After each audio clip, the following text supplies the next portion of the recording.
Alrighty, hi everyone, and welcome to our November webinar on exploring computational thinking with puzzles and games. I am Anna Lamb, the communication specialist at YALSA, and I am filling in for Linda Braun, who is our CE consultant. Before I introduce our facilitator, Jason Gonzalez, there are a few housekeeping things to be aware of. Feel free to use the chat function throughout the webinar for questions. To access the chat, click on the chat button in the toolbar at the bottom of your screen. If you have questions during the webinar, you can enter them there and I will keep track of them for Jason. As a reminder, this webinar will be recorded and we'll send out the recording and handouts within the next 48 hours. Our speaker today is Jason Gonzalez, the technology specialist at the Muskogee Public Library. As part of his work, Jason facilitates technology programs with youth and through that brings in games, puzzles, and coding. Jason, I will now pass it on to you.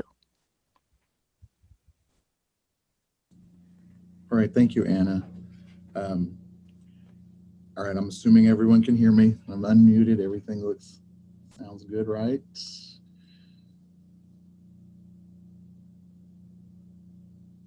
Yes, good. All right. So today I'm going to talk about exploring CT through puzzles and games. But first, just to get into the frame of mind of gaming and tabletop gaming, if you'll go ahead in the chat and put in, type in one of your favorite board/card games, and then one of your least favorite board or card games, just so we can start thinking in terms of tabletop gaming. And while you're doing that, I will show you two of mine. So one of my favorite ones is Balderdash. So again, by far, every time I've played Balderdash has been an amazing experience. I've never laughed as much as I've laughed when I've played any other game as I have with Balderdash. Balderdash is a game where you have a word or a phrase, and everyone is not familiar with the word or phrase, and everyone provides their own definition. So you mix all the definitions in with the correct definition, and then everyone has to vote on and try to identify that right definition. It could also include a movie title or a law or an acronym as well. And so anyway, just what the creativity and some of the absurdity of the definitions that pop out are great. So that, again, is probably my all-time favorite tabletop game. And then Boggle, again, nothing against Boggle or anyone that likes Boggle, but growing up, my parents are both wordsmiths and my brother a wordsmith. So while they're generating 60 to 70 points around, I'm generating 10 to 15 points.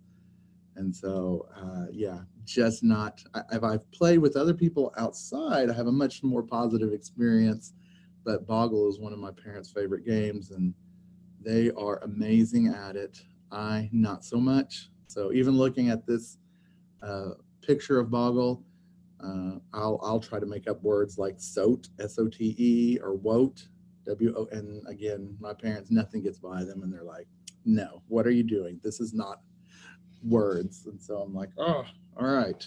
So, yeah, but looking at some of these, Ticket to Ride, Pandemic, yes, so I enjoy playing those. Dixit is one of my wife's favorite games. Flux, definitely Munchkins. So yeah, and Apples to Apples, least favorite. Oh, Apples to Apples. Oh, all right. I like Apples to Apples. It's a quick game, but yeah. So Flux is the best. So, and there's so many variations of Flux. So anyway. So, who am I?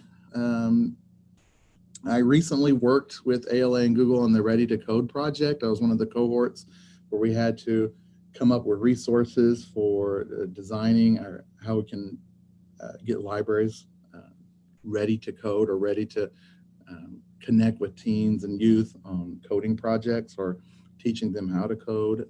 Right now, presently, I'm serving on the Train the Trainer project with YALSA, helping train library staff to connect teams with computational thinking and connected learning. Here at my library, I've run a tech program, summer tech program for the past 9 years, and so we're already planning for our 10th year. And that tech program consists of camps that are approximately 2 weeks long, and they run concurrently throughout the summer, so youth can sign up for as many of those as they want. We actually have 4 camps, and I actually had run 3 of the 4 camps. We actually have another staff person that runs our photography camp. But so we do coding and film camp, and then maker camp, which includes makerspace type of activities. The last 2 years, we've been working with after-school program with teens. There was a coding group, coding club. So some teens had said that they wanted to do coding more than just once in a while and more than just as 2 weeks in the summer. So that's where that camp was, or that twice a month club or meetup was created from. And then earlier this year, I launched a circulating tabletop gaming collection. So we have about 150 board games. I was really excited about it. I wanted to make sure it wasn't something that I just wanted to do. So we put out feelers in the community, and there was a lot of positive response. So we were able to fortunately bring that to fruition. And we have a really tremendous circulating tabletop collection. And then additionally, I am an avid tabletop gamer. My family owns at least 200, if not closer to 300 tabletop games. And so here's a picture of myself playing Scotland Yard, which I love Scotland Yard, but my family hates cooperative games. It's like a death match anytime we play cooperative games. So in Scotland Yard, you have one person that's Mr. It, that everyone else is trying cooperatively to try to capture, but in my family, everyone goes their own directions. There's yelling, there's board flipping, and I don't get to play it anymore. So anyway. Jason, Yes. I think some people may have some problems hearing you. Oh, am I talking too softly? A little crackly, she says. The sound, I don't know if maybe it's on her end, but Do you you sound hear me okay all to right? me. Yeah, maybe testing. Can you guys hear Jason okay? Testing 1, 2, 3. Yes, everything is a really fast connection here. So Okay. I've got a sore throat, so I can't the quality of my voice. But all right. So what am I going to talk about? Is we're going to define gaming and CT. So I just want to make sure we're all on the same page as to what, when I talk about gaming, what am I talking about? When I talk about computational thinking, what are we talking about? And then I'm going to talk about some activities and resources, puzzles and games that I've used personally here at my library to connect CT or connect teens to computational thinking. And at the very end, we'll just wrap it up with some additional resources that you can explore further. There's a picture of me playing a game called Hive. So in Hive, it's a series of rounds. So in this was a 2-player game. In this scenario, you can have multiple players. But in this 2-player instance, you go through 12 rounds. So the first round, each of you draws a card. So the deck contains numbers from 1 to 100. So in round 1, both players grab a card. And when you say go, you have to work. It's a cooperative game. You have to lay your cards down in ascending order. So you just have to have blind luck, blind faith that the other person is going to recognize they have a lower card than you do and lay it down. Then round 2 rolls around and you pick up 2 cards. Round 3, 4, 5, whatever the number round, that's the number of cards that you pick up. And you have to strategically, it really is a lot of luck. So anyway, we could make it, this is my son and I, we made it to round 4 of 12. And because if you lay them down out of order, you lose a life. If you make it to a certain round, you gain lives. But yeah, it is insanely difficult. It's a game of chance, really. So, all right, so defining gaming, I'm going to be talking about tabletop gaming. So any games that can be played on a hard surface. We're talking about card games, board games, There'll be some interactive gaming. I'll talk about that a little bit more later, but I'm not going to address anything electronic, so no video games or virtual reality types of things. These are all going to be what can you use tabletop-wise. All right, now the big word, computational thinking. You know, this evokes such a strong reaction from people when they see computational thinking. And so let me talk to you why this is important and why am I talking about it today. So computational thinking is, if you can think of it simply as a problem-solving strategy.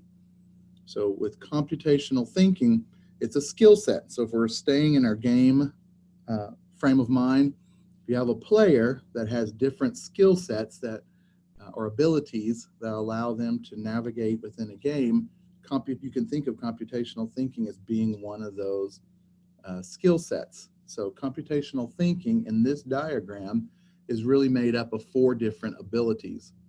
So again, I'm using CT or computational thinking when I'm faced with a challenge or a problem. So for example, in my job, if a staff person were to tell me, hey, we don't have any power to our computer, I would immediately use my computational thinking skill set. And first of all, I would use this decomposition section where I would break the problem and abstraction. I would break the problem down into smaller bits. So I go and I'm approaching this computer, instead of being overwhelmed, I can use my experience in my CT and say, okay, if there's a power issue, I know it's going to be either the outlet, the power cord, the power supply, or the hard drive on the computer. I don't have to worry about the mouse or the keyboard or the monitor at this point. I just can break it down into a much manageable problem. Then I go through an algorithmic design, like make sure that the power button, make sure that it's actually plugged in well into the back of the computer, that's plugged into the outlet, press the power button. So I go through a series of troubleshooting steps. And then let's say that I figure out that, for example, the breaker has flipped and the outlet has no power. Then I get the breaker back on, it's working. Then I go into pattern recognition, where I ask the staff person, what were you doing at the time that you lost power to the computer? And they may say things like, I was surfing the web, or I was working on a spreadsheet. And so I'm like discounting those because those were not relatable to the power outage. And then finally they'll say things like, oh, my office was cold, I had my heater on. And then I realize, okay, there's my pattern recognition. There is the possible problem to solution rather to this problem, and that the power of the outlet was being overheated with the computer and with the heater. But it doesn't have to be computer related. Again, my wife is an amazing baker, so oftentimes in the evening she'll say, I'm really in the mood for something sweet. She'll go downstairs and she'll use this CT to figure out or determine how to make something for us to eat or bake something. So she'll go to our decomposition and abstraction. Won't go to the refrigerator, she'll go right to our baking cabinet. So she can whip up anything from scratch. So looking over that, she'll assess what items are in there. Do we have the items to make, for example, no-bake cookies? She'll see oats. She'll see the chocolate, vanilla, whatever, the butter, whatever else she'll need. And then she'll go through her algorithm design, which is the recipe, put it all together, and make it. Now, pattern recognition in that example is not needed, so there's not a flow here. These are just 4 different abilities that make up CT. So if I'm working through a problem or challenge, I may just use one of these, or I may use a combination of a couple. I don't always have to use all 4 of these, but we're really wanting teens to have the computational thinking skills because it'll help them deal with challenges and problems later in life. It's called computational thinking, not because of the coding aspect, but because it relates it to a robot who assesses a problem and goes through these 4 different, or one or more of these actually. It doesn't have to go through all 4 again, but one or more of these abilities when it's sizing up a challenge or a problem. So again, if you want to change a wheel on a flat tire on a car, then you can do some abstraction, meaning I don't need to know how the air filter, the oil filter works. I just need to know how to remove that tire and put on the spare. So going again through that algorithmic design and doing it step by step. So you're already, I'm sure, everyone does some degree of computational thinking, but the more activities we can connect, the more exercises that we can impart onto teams that utilizes computational thinking, it will help develop that skill. So thinking about gaming and tabletop gaming, so a couple of years ago when I was working on the coding for libraries, and have had or developed computational thinking skills my whole life because I've always been interested in computer science, but it wasn't until I hit that Ready for Code program that I got to see the terminology computational thinking and seeing a graph or design like this. So now I thought to myself, how can I purposefully connect teens to computational thinking? So I love board games. I love gaming really of all sorts. So I got to thinking, all right, what kind of games will help get the kids, get their minds working in that direction or give them some experience in computational thinking? So here's some board games just off the bat that probably most everyone has played or has heard of. So if we look at pattern recognition, you can look at a game like Connect 4. So Connect 4, you connect 4 of those discs in a row to win, but you have to have pattern recognition to not only put the 4 in a row, but also to see where your opponent may be setting you up. So opponent puts 2 discs in the middle of the board, then I can already recognize a pattern that they're trying to set me up by putting a 3rd one there, and they will automatically win because there's no way I can block them. So pattern recognition, and it can be as simple as Connect 4. Decomposition is charades or Pictionary. So if you're given a phrase in charades, a lot of the times you can't act out that phrase, but you can break it down until you act out each individual word.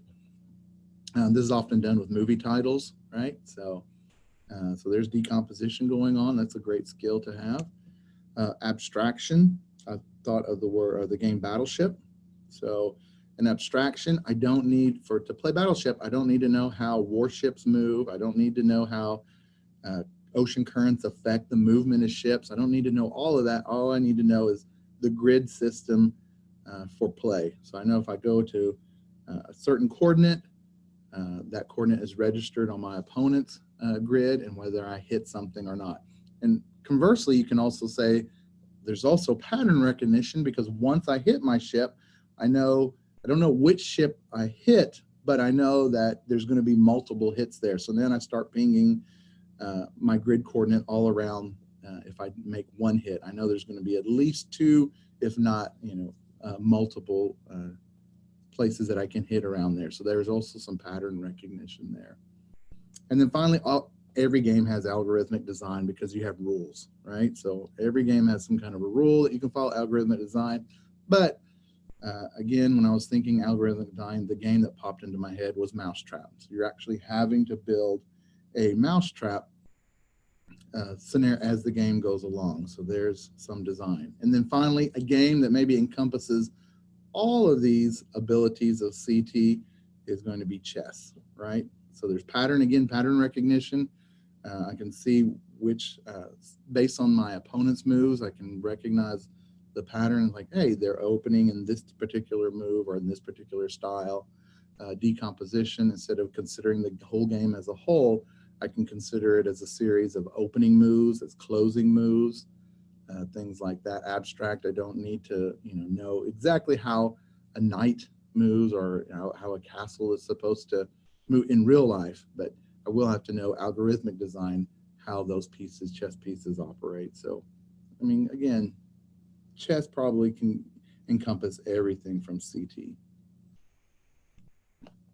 All right, so recently I have been using these types of puzzles to get the teens in our events get their minds working, kind of the icebreaker, kind of to get their attention at the beginning of an event. So again, if you've seen these, if you've been on social media, I've been on Facebook, see these puzzles, and I got to thinking to myself, I was like, these will be great. This is a great example of using CT. So what I'll generally do with my group is show this on a presentation or print it out for them, and then I'll have them work on it just a couple of minutes, think about it. And when someone has the answers, then I'll start calling out, asking people for answers, and invariably people will come up with, the kids will come up with different answers. And then as a group, we'll kind of discuss like, okay, how did you come to that answer? Because someone will get like a 10 and someone will get 11. They're like, hey, how did you get 11? Or how did you get a 10? And so then we'll step through this problem until we arrive at an answer. And then everyone's like, oh, okay, I see. And again, I've found that if I Google social media logic puzzles, you can get a lot of these types of photo-esque or picturesque puzzles. One thing though, with these puzzles that always trips people up, if you'll notice, these bananas are in pairs. So I know, again, working this problem earlier, that these bananas account for the value 2, but if you look at the very bottom, they're split, and almost a number of people will miss that. They'll just still assume that this banana is 2, but now they're actually split in half, so they're just 1s. So that always trips people up. But I've been impressed that teens enjoy these, and they enjoy the discussion that goes along with this. So, and it's short, it's something quick that you can do. So generally I have 2 or 3 before an event. Here's another one that I was really amazed that we had really good success with, and these are called syllogisms. And so what a syllogism is that it gives you generally some information, and then what can you infer from 2 facts that are given. And so again, this is something that we work together as a group. We kind of let them do it on their own, and then we discuss, like, everyone wants to defend their answer. And so they really enjoy that part of the discussion. And again, I try these and see how they work. And again, I was really pleased that they really got into this. So if I look at this very top example of a syllogism, it says all gems in the game are expensive in-game purchases. All rubies in the games are gems. So just looking at that without looking at these answers, you can say that all rubies are gems, because this is what the second statement says, and then gems are all expensive in-game purchases. So we know that rubies are all expensive in-game purchases. So then we look through here, what answer do they want us to pick from? So you have some rubies in the games are expensive. No, it can't be some, they have to be all. All rubies in the games are expensive in-game purchases. And so you can just stop right there, because that's our correct answer. But there's several of these floating around the internet. Again, I found this particular one was in a computational puzzle book that's online. It's made available.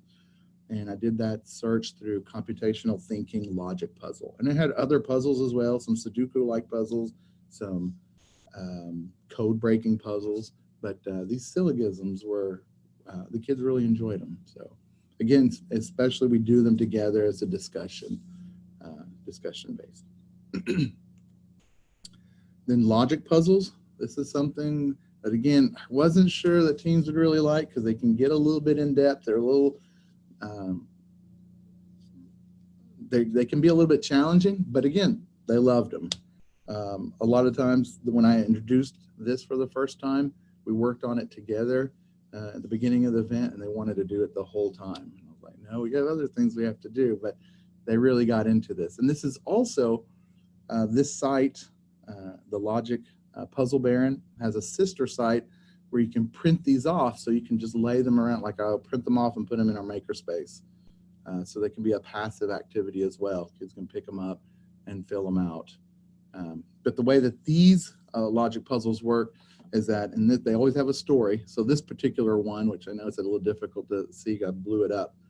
But you have names of people, and you have to figure out what family they belong to. And the only other information we have on them is their birth time.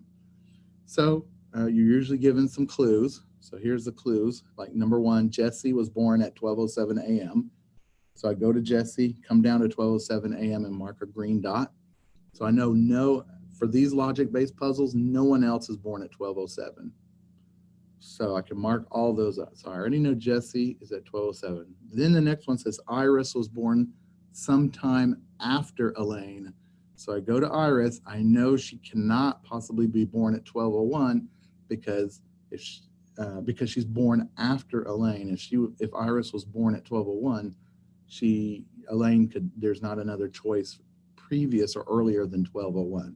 So we can mark that off, but we'll have to leave the other ones blank. And then so on and so you work through these and you update your grid, marking which answers you know and which ones you don't, but eventually you'll work the whole puzzle out by process of elimination.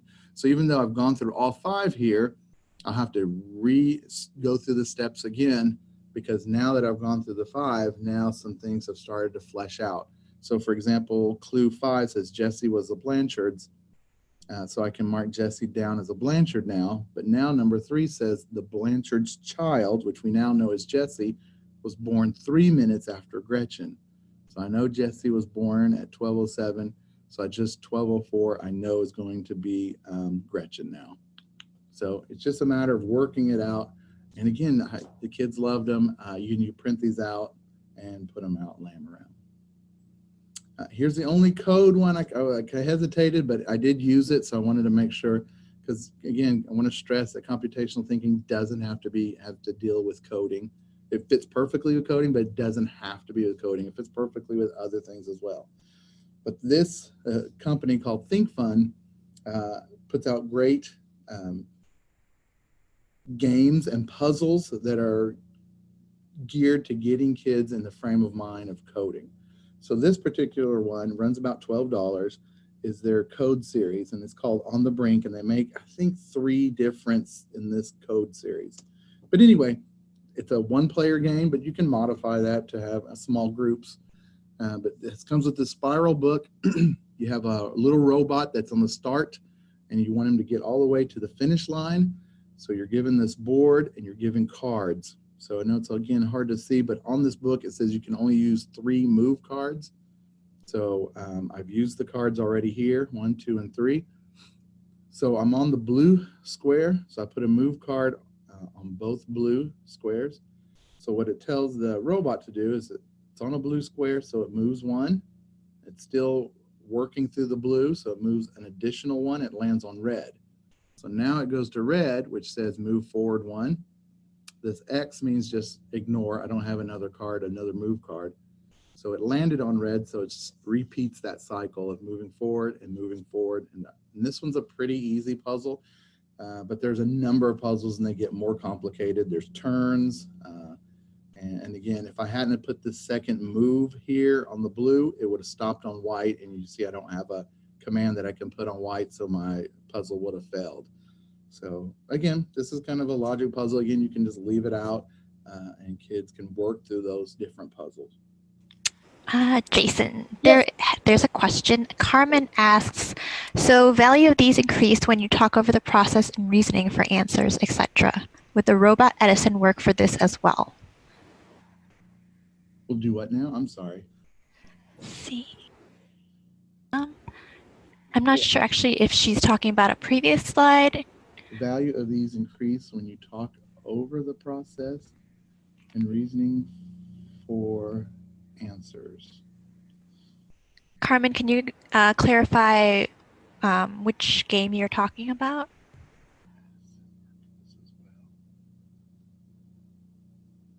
So I was talking about your syllogisms and logic puzzles. Okay. So one of the questions had to do with that.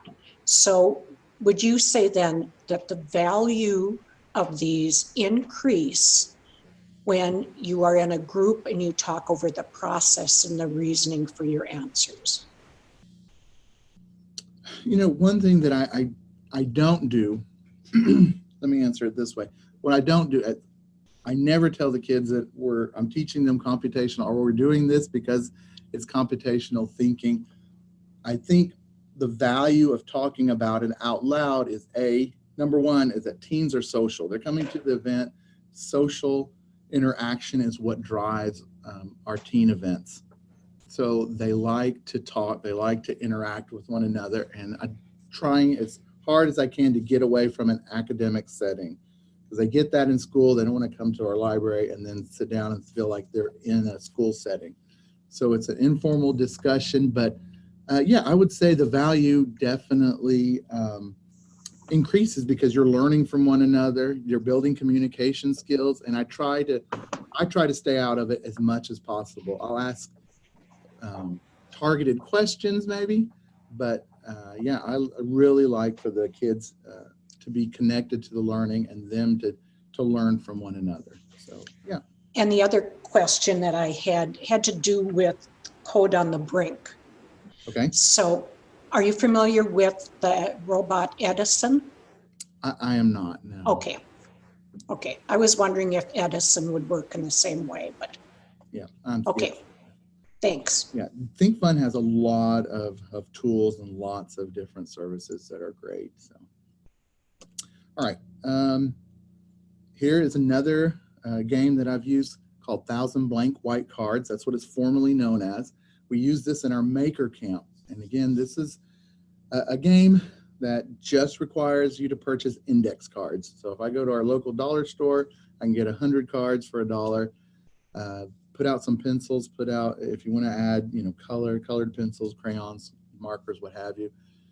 But I have the kids in the group, what I did here was we talked about, first of all, what makes a game, because naturally or natively, this 1,000 Blank White Cards is just kind of just a silly game without rules at all. But when I modified it for our STEM event, I had the kids make or create their, just some minor ground rules, like how long are we going to play? Are we going to do rounds? Are we going to do time limits? Getting them to think about game design and working those CT skills for, hey, how are we going to approach this to make a game? And then what you do is you hand out the index cards. I believe I handed out 10 to each player, and they create their own cards. Then we mix them all in a pile, and we add some blank cards to that as well, and then you deal out 5. And then they play the game according to whatever rules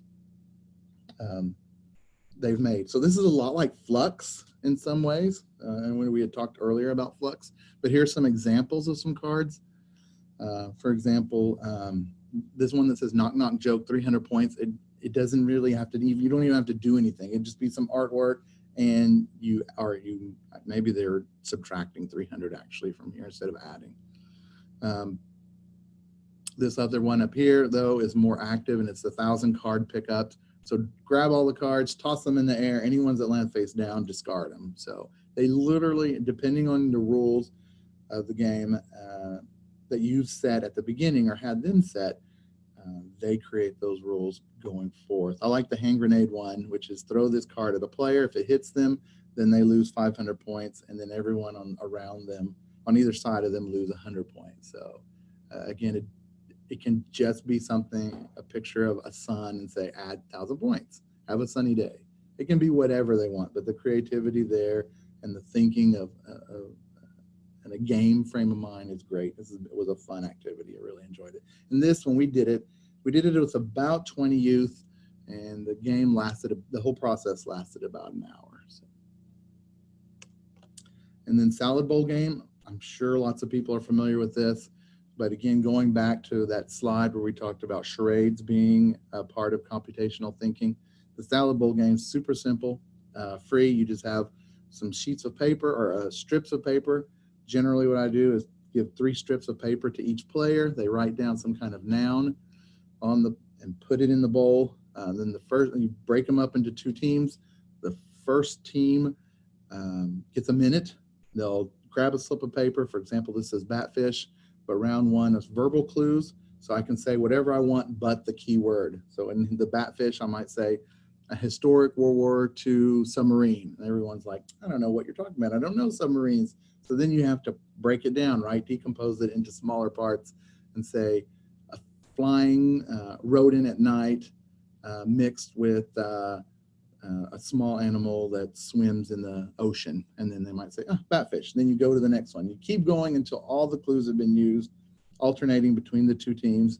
And so after round one, let's say that team one had 5 clues right and the other team 2 had 10 clues right, and you mark those as your score, and you put all the clues back in the bowl and you draw them again, but now this time you're only allowed to do charades. So everyone has an idea of what clues are in there, so it makes it a little bit easier. But then I'll have to, you know, maybe with Batfish, I'll have to flap my arms and walk around the room and pretend I'm swimming as well. And again, you do that, alternate back and forth for a minute. And then in round 3, you just get to give one-word clues. So I might again draw Batfish and say vampire. And hopefully, again, people by that time are familiar with all the clues, and it makes your job a lot easier. But again, it's free. It gets kids thinking and breaking things down in their mind without them realizing that they're learning some valuable CT skills. And then a key right here, they do sell a key sets, but essentially this is tic-tac-toe, that you can print this out on a piece of paper and use, you know, pennies, marble, or not marbles, but buttons, whatever you have. But here, each player, this is the red side and the blue side, gets 4 tokens, and they take turns placing tokens on these intersections, line intersections, and whoever can get 3 in a row wins. And so if everyone has, in this example, everyone has placed all their tokens, but there's one, you'll notice one space is open here. Oh, I'm pointing my finger right here on the left. So then you slide. So let's say red placed their token here. So now it's blue's turn. They don't have any more tokens left. Then they just slide it to the opening until you keep playing until you have 3 in a row. So some pattern recognition and again, some deductive. And it's just something, again, super simple that you can create and put out maybe in a makerspace or somewhere else in a youth area. Now, something more commercial, you have something called the breakout.edu kits. What a breakout.edu kit is basically a escape the room kit. This company, we bought one several years ago, or bought 2 actually several years ago. I had seen a local school use them and was really fascinated by how they worked. But basically it's a kit to host your own escape the room. With the price of the breakout.edu, you get access to hundreds of pre-made escape the room scenarios. So you don't have to have any, you won't have to do anything on your side to get the maybe some decorating, but they already have all these escape the room scenarios. You just pick one that you like, and it has all the printables and everything to set it up and go. In this example, in this picture, I just recently used our breakout kit for a Stranger Things based room. The one that Breakout EDU had was 45 minutes long, and I needed to shorten it down to 20 minutes. So this is a little bit more customized, but I created these pictures that look like Polaroids. And so in this particular challenge, they had to figure out a 3-digit code to open a lock. So if they looked at these photographs, on the back of each photograph was a unique 3-digit number. So for example, one of the numbers might have been 641, another one would have been 416, another one would have been 614. Anyway, so they had to figure out what the number was, and if they'd used CT skills, they might have figured out the pattern at each of the 3 unique 3-digit numbers added up to 11. So no matter which photo they picked, those 3 digits on the back of it added up to 11. And then I had 11 photographs here.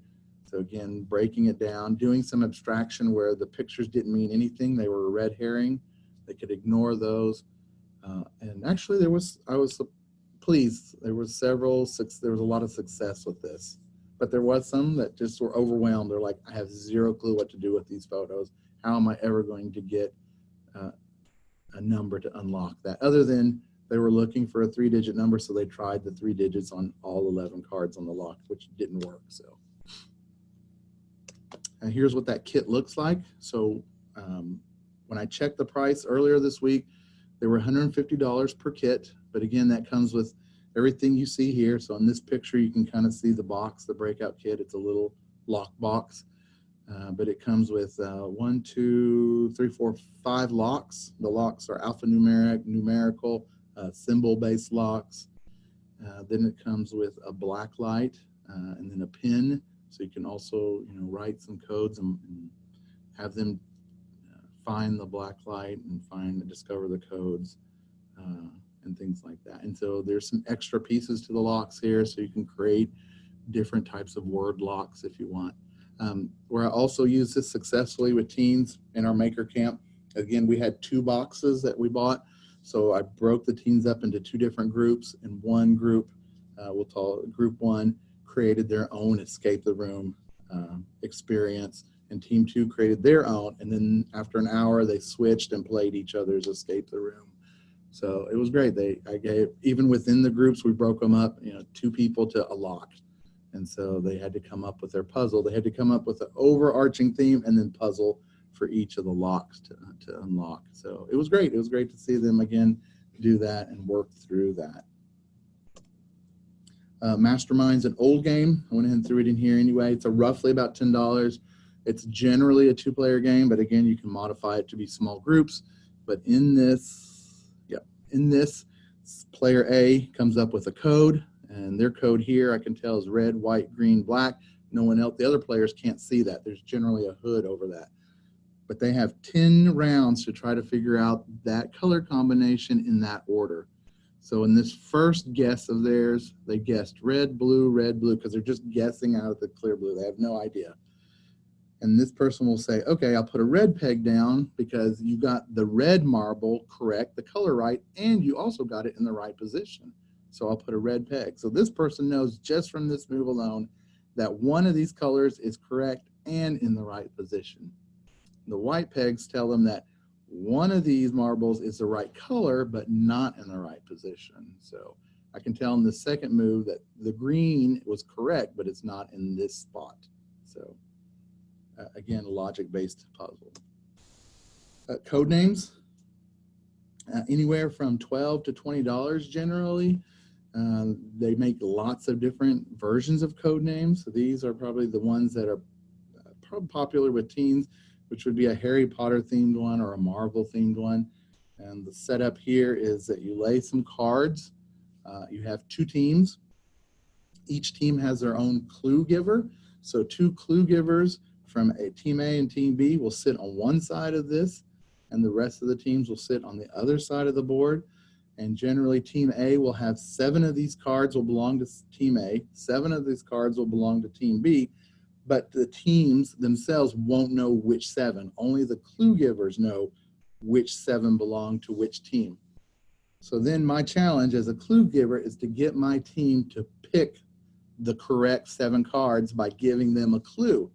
So for example, this is a Marvel edition of code names, and if I was giving a clue, I know this superhero's name is Luke Cage, so I could say the word cage. So then my team, which can be any number of people, will look over the board and they recognize Luke Cage, are like, there, I'm picking that one. And if that was one of the 7, then we score a point. They could take it further though, and you see this picture of Ghost Rider. Well, in the movie Ghost Rider, Nicolas Cage played Ghost Rider. So they can keep going until they decide to stop. So they can say, I'm going to pick Luke Cage, and I'm going to pick Ghost Rider, and then I'm going to stop. And if those 2 were cards that I was trying to get them to guess, then we've scored 2 points. And it's a race to see who can pick up their 7 cards first. One of the problems is that there is one bomb hidden in here. And if I said Cage and didn't realize that Nicolas Cage played Ghost Rider, and let's say the bomb is under Ghost Rider and they pick that, then they automatically lose the game. But we alternate back and forth, seeing which team giving 1-word clues can pick through that. And then you can see that Harry Potter is similar to Marvel. They'll have Harry Potter photographs. And then just regular code names, the game, are just words, word-based. So trying to get them to guess like milk or tree or things like that. Concept. It's a $30 game, so it's a little bit more expensive, but it is a wonderful CT game. So a lot of the times when I'm playing board games with family or friends, it'll all of a sudden hit me. I'm like, this is a great game for CT. And Concept was one of those games.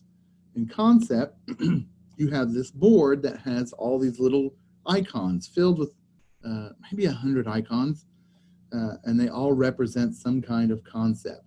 So I draw a card, and let's say the card is the movie Die Hard.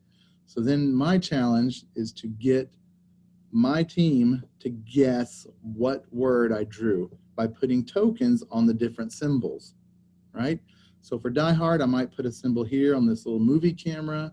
I might put a symbol on the skeleton's head for death. And then if there's a symbol for hardness, I might put it on that, like a rock, I might put it on that. And so then hopefully my team will infer that, can kind of assemble that in their mind and put it together and realize, oh, he's talking about Die Hard. So here's an example of one.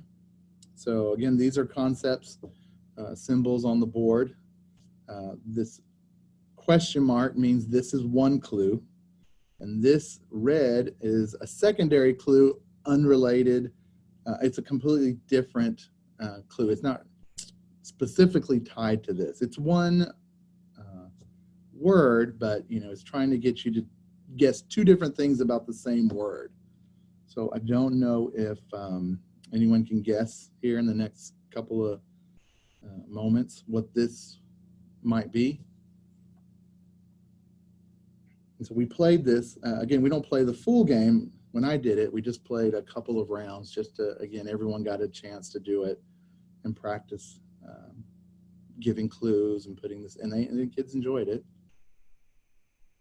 But if you look at this clue, you have buildings, and then you have a steel beam. So I know that this concept is relating to some, I say I know, I'm guessing that the person is going for some kind of steel structure. So then I go to the second clue, and this a picture of the globe, and yes, you got it. It is Eiffel Tower.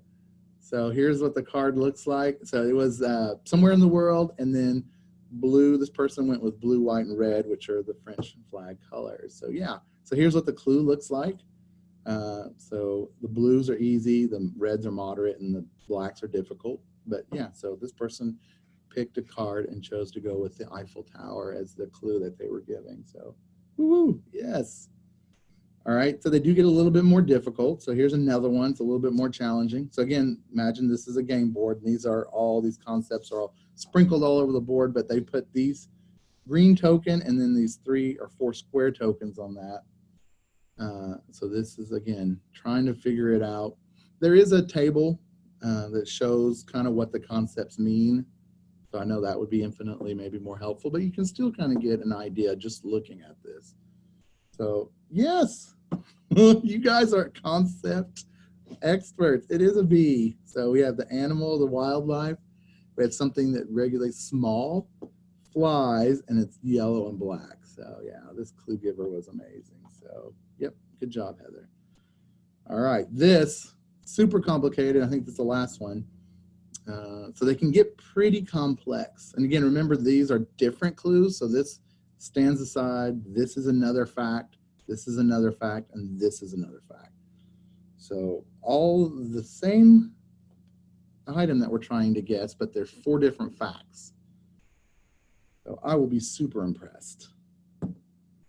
So again, you can kind of look at this, maybe a profession, male. Then you're looking at this, another clue. We know this is wildlife, something big, brown and fast, and the male on top of wildlife. No. And then somewhere in the world, blue, red, star, and white. So again, a male on top of something that's brown and fast. Or something, I'm sorry, not on top of, but this is large. So something big. Yep, so the clue would be a horse right here. You're right. But the whole concept is cowboy. So it seems super complicated for cowboy, but yeah, so you have a person that's a male. Then you have an animal, which is big, brown, and fast, which was the horse. You were right. And then a man that sits on top of the animal. And then they tried to, I guess, correlate the United States to this. So again, but there's so many different ways that they can get there. And when I'm playing with this with teens, they come up with the most crazy concepts, and I'm like, I have no idea what you're doing, and they're like, it's Back to the Future, and all the other teens know, and I'm like, how is that Back to the Future? I mean, it just seems so random. But it's interesting. It's fascinating to watch them play this, how they break these concepts down into smaller bits. So, Zendo is a game that I recently discovered. It's roughly about $30. And so the way Zendo is, the way you play Zendo is that here I draw a card as the leader of the game. It's my turn to be the leader. And this card, I can tell right here, it says that I have to build something that's flat, has a flat piece, and is a red piece. So literally all I could put is just this one red piece here. You have 3 different colors. You have 3 different shapes. We have reds, blues, and yellows, and then we have cones, wedges, and rectangles. So I can just put a red piece. It could have been a red cone. It could have been a red wedge, but I chose to put this red box, and that's all I have to do. But I want that people are trying to guess what the rule is that I had to build. So if I just led this red piece flat, they would automatically say, okay, well, that's the only piece you had. That's your rule. We won the game. So I throw as many pieces out that I want to kind of make it more difficult for them. I could have put 10 red pieces all laying flat, or I could have put more than that. So I didn't have to put just 3, but just for this example, I did. So I stacked a blue one on a red, and I put a thing. So then other players start to guess what this rule is that I have that's unseen to them. So this first person put an upstanding red piece, and then stacked a blue piece, and stacked a wedge on there. So I put a black marker there saying, no, this does not satisfy my rule because it's not lying flat. This person, though, put a cone, which is red, and it is laying flat, so it satisfied my rule, so I put a white piece. And they also put a blue piece. So then they can say, okay, something about this is right. They still may not be sure what the rule is, but they keep playing and testing different theories until they finally say, I know what your rule is. And eventually, if they get it right, they're going to realize, hey, your rule is a red piece needs to lay flat. So they know this is right, but they're not sure why it's right. They don't know if it's because the blue it included maybe a blue rectangle and a red piece, or just included a blue and red piece. So they'll do different tests. And again, breaking it down until they finally figure out that rule. It's a pretty interesting game. All right, resources. Some of the places that I go to for information on board gaming and computational thinking. On Facebook is a great Facebook group called League of Librarian Gamers. It's run by, what I understand is run by some members of the ALA Games Roundtable. So you can join that group. Board Game Geek, the authority on board games. They will tell you everything. You can search for any board game, any type of tabletop game, and they'll tell you everything you need to know about it, from reviews to number of players, how long, what ages it's intended for, and it'll even have some tags in there. For example, what kind of concepts maybe this game will reinforce. And they also have some message boards. I noticed that they have some message boards that have the topics on computational thinking and gaming. Then Libraries Ready to Code, amazing website that talks about what computational thinking is and is explained from librarians. So it's really some good definitions and examples there. Games in Libraries is the ALA Games Roundtable website. It has free printable board games, another thing that I discovered last year that's really interesting. So people have designed board games, and you can print them off and play them. Print off little cards, print off little boards. You might sometimes have to come up with your own tokens, but there's lots of neat ideas and printable games through there, and articles. And then Inverse Genius, which is run by some librarians that I know, and it's all about gaming, and a lot of the times it's about gaming, tabletop gaming in libraries. And there's also a podcast, and they did an episode on computational thinking and board games. They're really amazing and really experienced people in terms of libraries and board games. And they run a gaming convention in a library. So And then you can also go to I also go to ideas in the local comic book shops. I have board games here and tabletop gaming shops locally. A lot of times they'll have board games that you can play or demo. And sometimes they'll even donate to your library as well. And then finally, there are tabletop gaming groups. You can search for those in your area and ask them for advice. And that's who I leaned on when I was developing our, first of all, gauging if there was interest in circulating collection and getting ideas. So that was pretty good. And last but not least, games on my radar. Some games I'm thinking about using with teens. Spyfall. This is a bluffing game where people are dealt 5 cards, for example. If you have, well, however many players you have, this supports 3 to 8.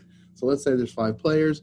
You'll deal out 5 cards, and let's say that each game it takes place at a different location. So let's say that we were playing, the location was a library. So you pass out the 5 cards. 4 of us will have a role in a library. So I might open my card and it might say security. Another one might say reference clerk, and someone else might have head of youth services. But one of the 5 people, when they raise their card, it will say spy. It won't give them any idea. They won't have any idea where the location is.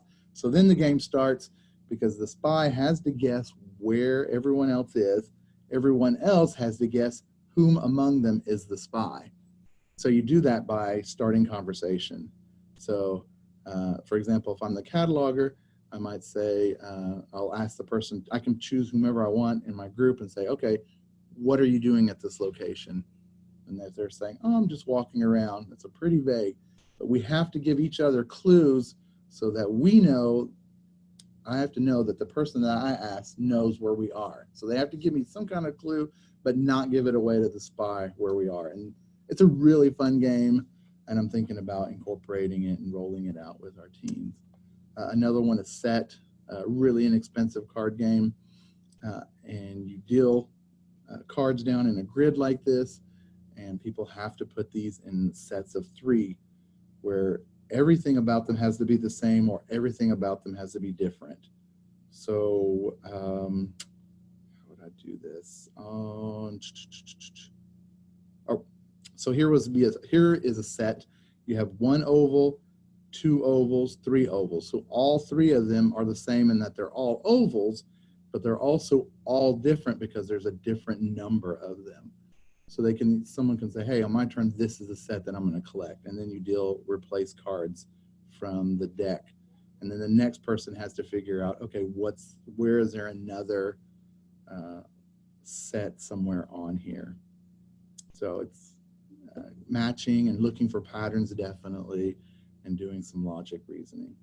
And then finally, Pandemic is another one. It takes a long time, and most of my gaming has just been short bursts, trying to connect people to, or trying to just get their mind rolling before we enter a larger activity. So I haven't done a full-blown game situation yet, but if I do, I could go with something like Pandemic, where you're trying to fight virus outbreaks across the board, but you're working cooperatively to do that. So you're trying to figure out where you need to assign your different characters.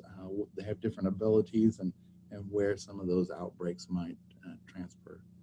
So anyway, here's some of my contact information. I am on Twitter, and this particular Twitter account that I use, I talk a lot about tech and library thing going on. So that's a good one. And then there's my email address, which if you're looking for a super fast reply, give me some time, because I don't check it as much. I am much more, I check the Twitter a lot better than I do my email, just because of the inundation of emails. But yeah, that's what I have. Alrighty, thank you, Jason. Thank you again for sharing your time with us today. I just want to double check if anyone had any questions. I didn't see anything in the chat, but if you do come up with a question later on, feel free to reach out to Jason via his contact information, Twitter, or his email, or you can also reach out to Linda as well. So thank you again to everyone for attending. Please don't forget to look out for an email about the recording and the slides in the next few days.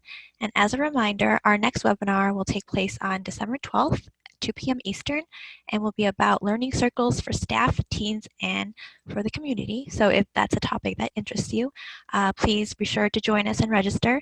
And thank you again for your time and have a good day.